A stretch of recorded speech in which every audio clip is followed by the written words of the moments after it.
Assalamualaikum Mas Tony. Waalaikumsalam warahmatullahi wabarakatuh. Apa kabar? Sehat Mas Tony ya? Alhamdulillah sehat Alhamdulillah. walafiat. Ya Mas Tony, bagaimana nih kalau ada pertanyaan 7 prestasi Anies? Nggak ada, coba sebutkan. Tapi tadi saya bacakan ini Pak Projo Guntur Siregar, nih Pro Jokowi ya yang menyebutkan. Bagaimana Mas Tony? Apakah pilihan apa kalau Mas Tony 7 dari prestasi Anies ini yang ingin disebutkan di antara yang tertutup oleh orang lain? Silakan Mas Tony, awal kisah kita pagi ini. Iya, memang kalau kita bilang bahwa ada keterbelahan para pendukung, sebenarnya yang terbelah itu adalah elit politik gitu loh. Itu. Pernyataan itu kan menunjukkan dan sekaligus memberikan meletupkan sebuah pembelahan. Oleh karena itu masyarakat secara umum kan sesungguhnya mengikuti jalur yang dibuat diciptakan oleh para elit ke kanan, gitu kan. Itu pengaruhnya cukup besar. Para pendukung masyarakat, para pemilih rakyat kemudian ikut ke kanan, yang sini ke kiri, banyak yang ikut ke kiri. Orang-orang yang berpengaruh, yang menjadi elit politik, elit di birokrasi, atau orang-orang yang memang disorot media, selalu disorot media apa yang menjadi narasinya, memang perlu hati-hati di dalam bernarasi, perlu hati-hati di dalam membuat sebuah statement, karena statement mereka itu memiliki sebuah pengaruh, terutama jikalau itu kemudian menciptakan keterbelahan satu dengan yang lain. Ini secara umum saya ingin mengatakan atau menggarisbawahi seperti itu, Pak. Kemudian kalau terkait dengan soal substansi dari pertanyaan itu sendiri, ya kita harus pahami bahwa Anies justru kekuatannya di prestasi. Kenapa para relawan Anies misalnya terus-menerus membranding Anies melalui prestasinya, rekam jejaknya dalam hasil kerja di DKI, karena memang kekuatan Anies di situ. Jadi jangan masuk kepada, katakanlah kalau ini dianggap bagian daripada perlawanan atau bagian daripada kompetisi untuk 2024 di Pilpres, maka tidak salah atau tidak tepat kalau kemudian masuk kepada kekuatan yang dimiliki oleh lawan, karena memang kita tahu bahwa prestasi atau hasil kerja Anies itu menjadi kekuatan bagi Anies. Sementara misalnya kalau kita lihat, ya kita bandingkan sajalah dengan Ganjar. Ya, Ganjar tidak akan mengekspos banyak prestasi karena kekuatan Ganjar tidak di situ. Kekuatan Ganjar adalah di sisi emosionalnya. Maka Ganjar kemudian memakai kaos, kemudian lari-lari, bagi-bagi duit melalui dengan naik sepeda dan sebagainya, karena memang kekuatan Ganjar ada di sisi emosionalnya. Orang pada akhirnya, maksudnya para kandidat itu memiliki kekuatan masing-masing, satu dengan yang lain berbeda. Karena itu mereka tidak akan memaksakan untuk mengambil kekuatan yang dimiliki oleh orang lain, pasti kekuatan yang ada di dalam dirinya. Begitu juga Pak Prabowo misalnya. Ya, kekuatan Pak Prabowo itu ada di ketegasannya, karena beliau adalah seorang militer. Kalau Pak Prabowo kemudian bergaya Ganjar misalnya, ya nggak tepat. Itu juga dengan Menteri BUMN. Menteri BUMN ini orang yang duitnya cukup banyak, gitu, dan sekarang menjabat menjadi Menteri BUMN. Ya, apa yang dilakukan, ya kebijakan-kebijakan terkait di BUMN. Seandainya saja BUMN ini sehat, kemudian membuat laba besar, luar biasa, saya pikir elektabilitas, popularitas dan elektabilitas Erick Thohir akan naik. Ya. Nah, ini satu contoh ya, saya membuat contoh-contoh yang seperti itu. Jadi setiap orang akan branding sesuai dengan kekuatan yang dimilikinya, tidak mungkin akan mengambil apa yang dimiliki oleh orang lain, apalagi orang lain yang dianggap rivalnya. Nah, ketika bertanya tentang tunjukkan tujuh prestasi Anies. Ya, kalau kita bicara tentang WTP, sebelumnya kan kita tahu WTP itu tahun berapa? Baru 2010 Mas Fauzi Bowo lah, kalau nggak salah.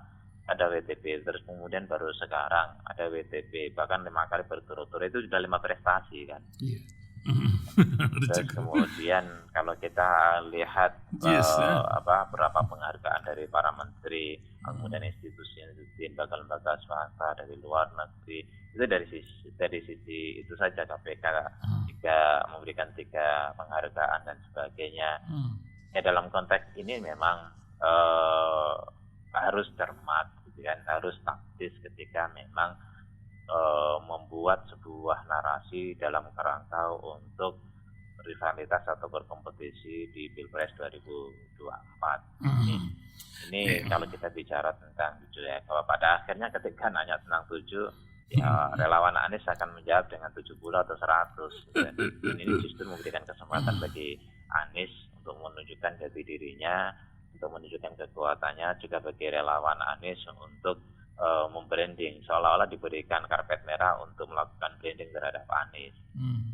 Ya, itu sih. Ya, jadi emang yang unik ini, gimana? Yang unik ini kan ketika ditanya sama Pak Hasto, yang jawab itu Pak Guntur Siregar. Artinya seperti partai ini terbelah dalam hal pemikiran ini ya. Saya juga nggak ngebayangin kan dari awal itu kan dalam elit PDI juga sudah ada yang meminta Anies sebagai calon presiden.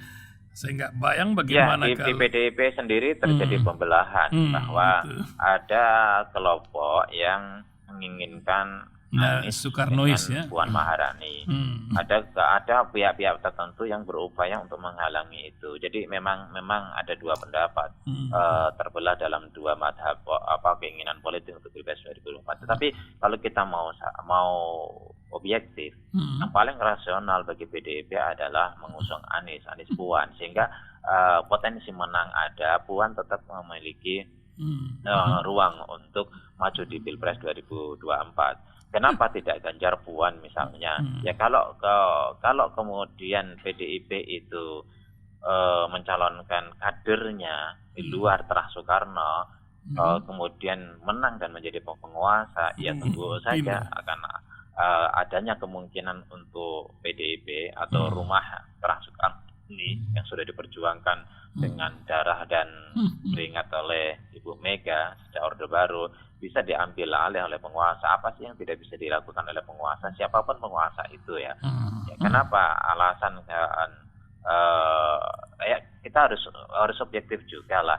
Kita harus apresiasi kepada PDIP karena PDIP inilah yang memang menggagalkan misalnya 3 periode, usulan 3 periode, menggagalkan tunda pemilu gitu loh.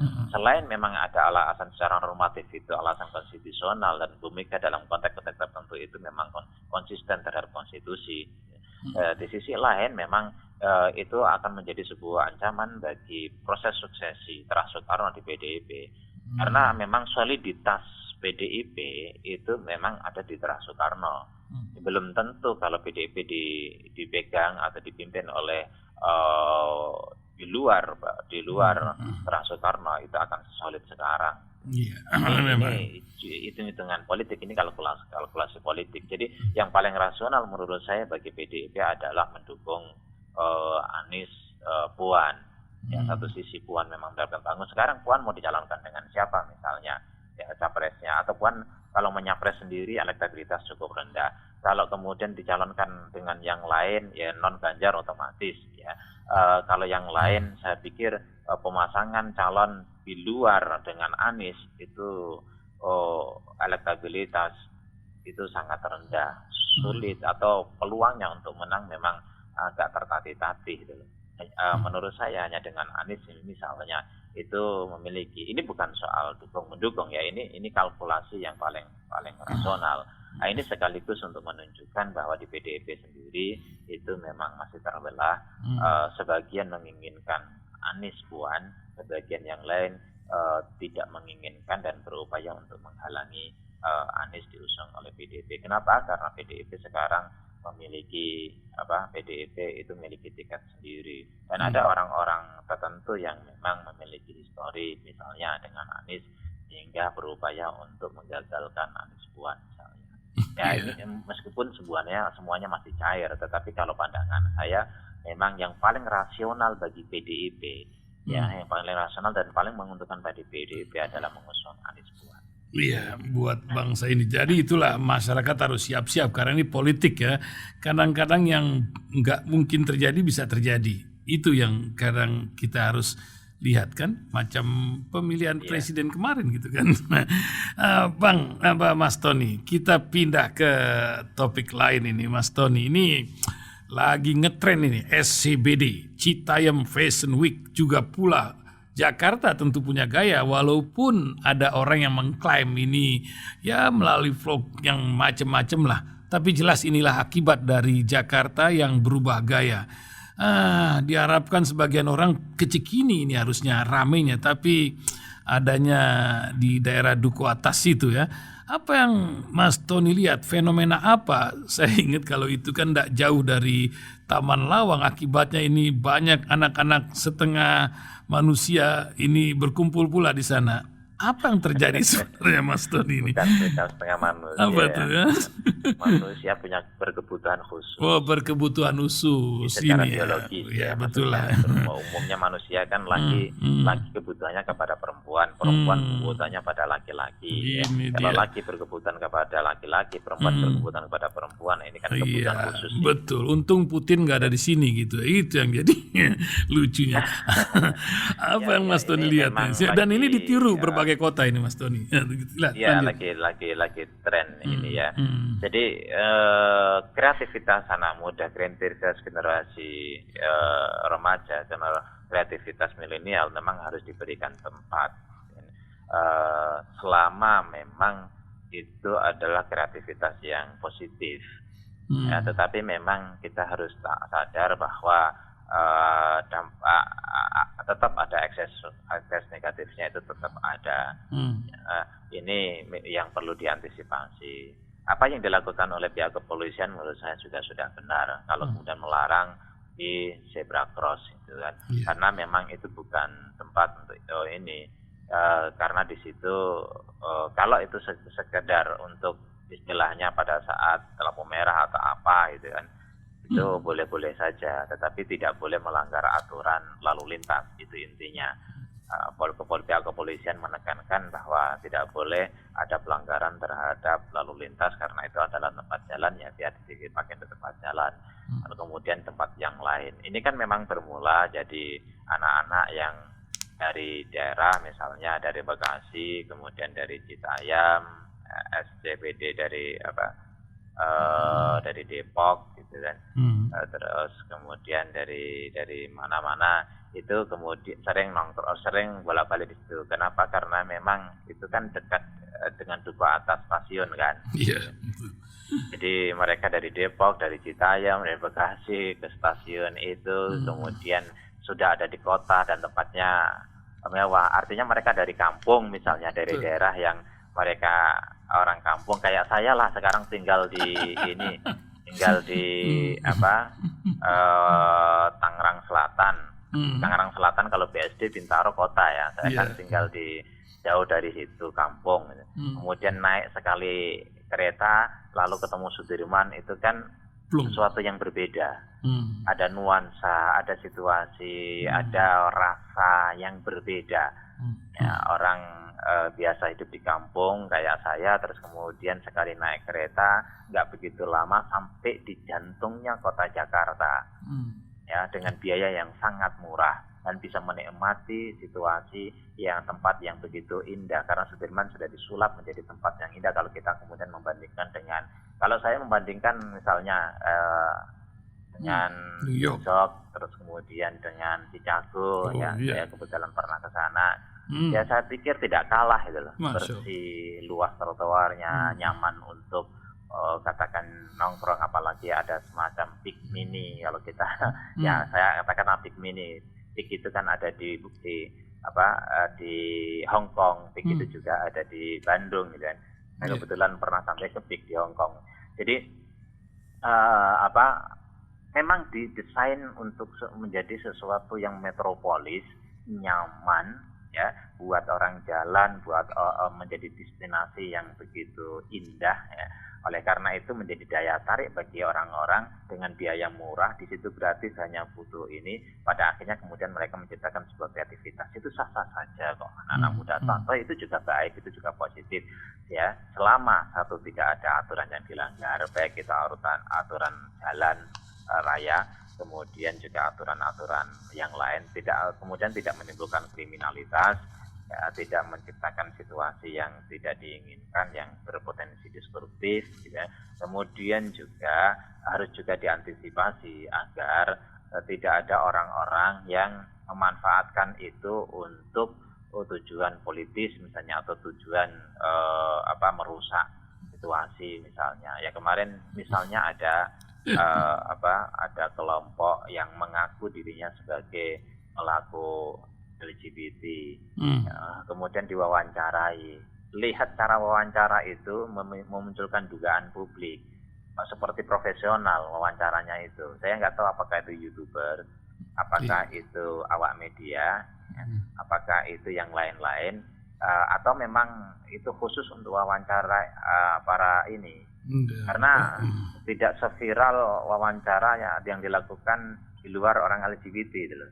Apa daya tariknya, apakah ini kemudian menarik kemudian diwawancara? Menurut saya ini juga perlu diwaspadai. Jangan sampai kemudian kreativitas anak-anak muda yang ada di Sudirman itu atau kawasan SCBD itu kemudian dirusak oleh nuansa-nuansa yang tidak enak dipandang mata, yang kemudian menggelisahkan masyarakat, menggelisahkan dunia maya, dan ini menurut saya juga perlu diantisipasi. Artinya tidak perlu dilarang, ya, tidak perlu dilarang adanya kreativitas anak-anak. Yang perlu dilarang adalah segala sesuatu yang bisa berdampak destruktif dan pelanggaran serta berdampak secara moral. Ini yang perlu diantisipasi. Maka ini tanggung jawab kepolisian, tanggung jawab pemerintah khususnya DKI, ya, tanggung jawab ya para tokoh, para agamawan untuk senantiasa mengamati, mewaspadai terhadap apa yang terjadi di Sudirman itu. Tetapi juga ada yang mencoba untuk memanfaatkan secara komersial. Itu mau dipatenkan. Menurut saya juga tidak bijak. Udah batal katanya Mas Tony. Ya, tidak bijak gitu. Itu kan milik publik, minta anak-anak kemudian dieksploitasi untuk kepentingan mereka. Mereka bukan penemu kok. Hanya karena ini tidak dipatenkan oleh anak-anak, tidak dipatenkan oleh mereka, lalu dieksploitasi, ingin dipatenkan oleh pihak-pihak tertentu untuk tujuan komersial. Menurut saya ini nggak bijak lah. Jangan ambil hak orang, jangan ambil kreativitas orang, jangan ambil ini orang untuk kemudian dimanfaatkan bagi sisi komersial kita. Padahal itu yang menciptakan bukan kita, itu yang membuat bukan kita, itu bukan hasil kreativitas kita. Jangan, menurut saya ini tidak etis, meskipun secara undang-undang tidak ada larangan, secara aturan tidak ada larangan, tetapi ini menurut saya tidak bijak. Misal seperti rendang, yang membuat rendang itu kan orang pertama yang menemukan rendang misalnya itu kan orang Sumatera Barat. Janganlah kemudian Malaysia misalnya mengambil alih. Batik gitu kan orang Indonesia, ada orang Toraja, ada orang Jepara, Batik Troso, ada orang mana itu Papua, ada orang Solo, ada orang Pakalongan. Ya jangan kemudian diklaim lah batik itu adalah hasil karya dipatenkan oleh Malaysia, kan nggak bijak. Menurut saya ini adalah cara-cara yang tidak etis, ini adalah cara-cara yang menurut saya tidak baik gitu loh. Mengambil produk orang lain, mengambil hasil kreativitas orang lain, kemudian dia hak paten kan atas nama PT-nya, atas nama perusahaannya. Menurut saya ini adalah sabotase yang tidak halal gitu loh. Ya, meskipun secara undang-undang diperbolehkan, tetapi secara syar'i menurut saya ya fair lah. Tidak halal, harus mendapatkan izin lah minimal kepada mereka yang melahirkan, dan mereka yang melahirkan perlu dikasih saham kalau itu memang untuk komersial. Masya Allah. Mas Tony, ini selain kisah bangsa ini, perjalanan bangsa ini diisi juga oleh para ulama ini, yang kebetulan lembaganya Majelis Ulama Indonesia itu kemarin genap 47 tahun. Dan sepertinya lembaga ini menjadi pengingat lah. Kalau kata bahasa politik itu watchdog ya, pengingat yang selalu berbunyi kalau ada sesuatu yang aneh di negeri ini gitu. Apa yang Mas Tony lihat yang juga banyak kenal dengan para dari aktivitas Majelis Ulama Indonesia ini? Silakan Mas Tony sambil kita mengucapkan selamat kepada MUI yang ke-47 ini milad. Silakan. Ya, selamat milad yang ke-47 buat Majelis Ulama Indonesia tanggal 26 Juli 2022 kemarin.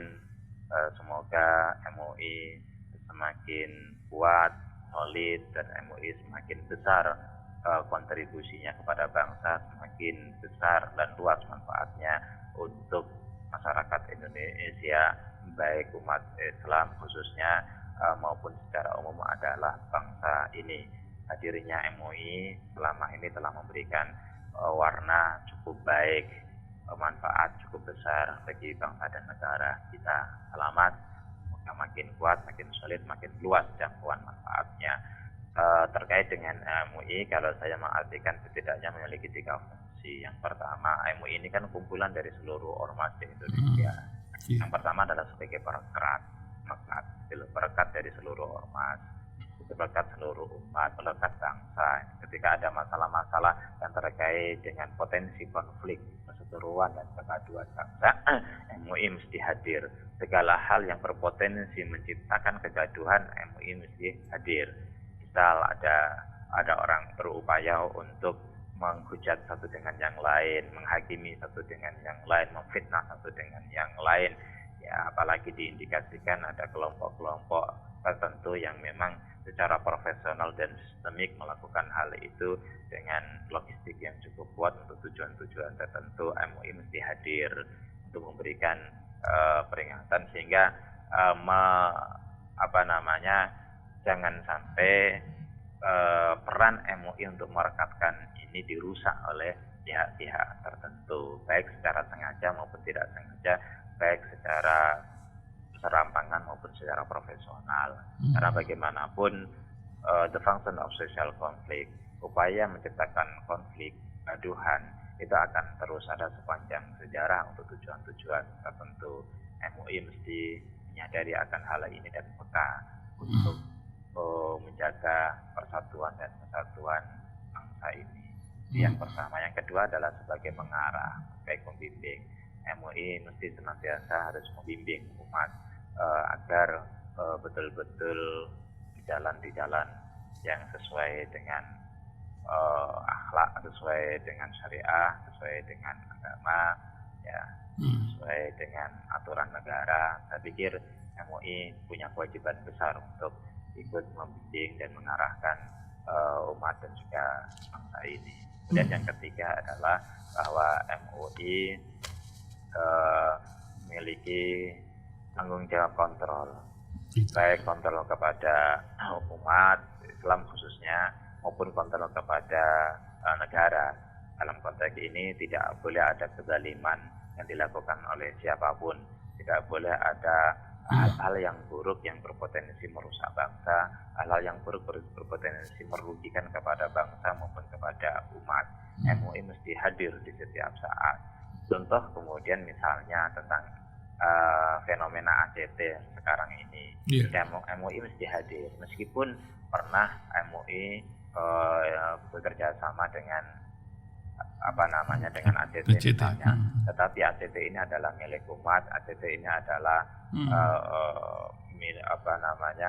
memiliki potensi besar yang membantu pemerintah dengan segala keterbatasannya di dunia sosial atau untuk bantuan-bantuan sosial, terutama adalah bantuan darurat, baik itu bencana maupun bantuan darurat yang lain. ACT selalu hadir. Lepas apapun yang terjadi pada saat ini, di mana ada 4 yang sudah ditersangkakan dari para elit ACT, ya biarlah hukum tetap berjalan sesuai dengan koridornya, sesuai dengan prosedurnya, baik KUHP maupun KUHAP-nya, hukum acaranya, silakan semua berjalan. Yang ditetapkan menjadi tersangka biar diproses secara hukum, tetapi ACT-nya sendiri itu adalah milik umat, itu adalah rumah umat, itu adalah potensi yang cukup besar, pengaruh cukup besar bantuannya dan manfaatnya kepada umat. MUI mesti ikut hadir menjaga, merawat agar ACT ini tetap hidup dan eksis. Ya, jangan sampai ada ada pihak-pihak tertentu yang berselancar dengan kepentingannya untuk membunuh ACT misalnya, atau membuat ACT terbunuh. Ini jangan sampai rumah kemudian ada masalah, ada orang yang bermasalah di rumah, ya jangan rumahnya dirobohin. Iya. Robohkan ambillah orang yang bermasalah itu, bimbing dengan cara apapun, termasuk dengan cara proses hukum. Itu kan adalah proses untuk perbaikan, untuk pembimbingan. Makanya disebut dengan, kalau ada orang ditahan atau di penjara, namanya LP, lembaga pemasyarakatan gitu kan. Atau bisa dikatakan lembaga pembimbingan, pengarahan. Jadi dari situ saya tidak banyak kita lihat di media apa yang diungkapkan oleh MUI terkait dengan ACT. Ini hanya sekadar contoh ya sebenarnya. Artinya dalam banyak hal yang itu menyangkut khususnya kepada umat, MUI hadir. Tentang ini kita yang fashion week, MUI langsung berkomentar, MUI langsung berikan pengarahan. Ini kan cenderung masalah yang tidak terlalu berat, tetapi banyak masalah-masalah yang berat. Kita harapkan MUI mesti hadir, ya. MUI mesti ngambil peran, MUI mesti turun tangan untuk ikut menjadi pengarah, untuk turut menjadi pengontrol dan seterusnya. Ya dalam segala hal lah, bukan hanya dalam hal-hal seperti ACT atau di Citayam Fashion Week, tapi dalam banyak hal, karena ACT ini bisa dikatakan memiliki power yang cukup berpengaruh kepada masyarakat ketika MUI itu bicara. Misal contoh yang paling sederhana saja, itu belum dapat izin makanan itu, itu udah berat ya bagi makanan itu untuk berkembang. Padahal belum dapat izin dari MUI, masyarakat MUI cukup bicara itu saja, masyarakat sudah berasumsi bahwa wah ini jangan-jangan nggak halal ini. Ini satu bentuk betapa fatwa MUI itu punya pengaruh yang dahsyat, yang luar biasa. Karena memang mayoritas penduduk Indonesia adalah umat Islam, 85-86%. Artinya mereka masih tetap percaya MUI. Kalau kemudian ada pihak-pihak yang berupaya untuk memprovokasi agar MUI dibubarkan, jangan. Ini kan semut-semut yang berupaya untuk melawan gajah. MUI itu gajah, itu lah. Di situ ada NU, di situ ada Muhammadiyah, di situ ada ormas-ormas Islam yang berkumpul semuanya. Janganlah membuat provokasi. Kalau kemudian ada kekurangan, ada kelemahan, kita kasih masukan lah, kita ada dialog lah, kita minta klarifikasi lah. Kalau kemudian ada kecurigaan. Tapi bagaimanapun lembaga seperti MUI adalah lembaga yang sangat dibutuhkan untuk membantu kelangsungan hidup umat, kemudian juga untuk kelangsungan kita berbangsa dan bernegara. Masya Allah. Syukron kasir Mas Tony pagi hari ini menemani pendengar. Ini ada pertanyaan pendengar satu, Mas Tony. Mas Tony pernah bikin judul buku tentang santri. Apa judulnya, Mas Tony? Pendengar ada yang bertanya ini. Iya, santri di persimpangan. Oh, santri persimpangan. Mudah-mudahan bukunya nanti bisa Etara toko buku kita ini sampaikan. Dia bertanya, apakah buku Mas Tony tentang santri di persimpangannya? Sekarang simpangnya makin banyak mungkin ini, Mas Tony. Oke. Wah, terima kasih Mas Tony, 30 menit sudah kita berbincang. Lain kita. Insyaallah. Assalamualaikum Mas Tony Rasid. Waalaikumsalam warahmatullahi wabarakatuh.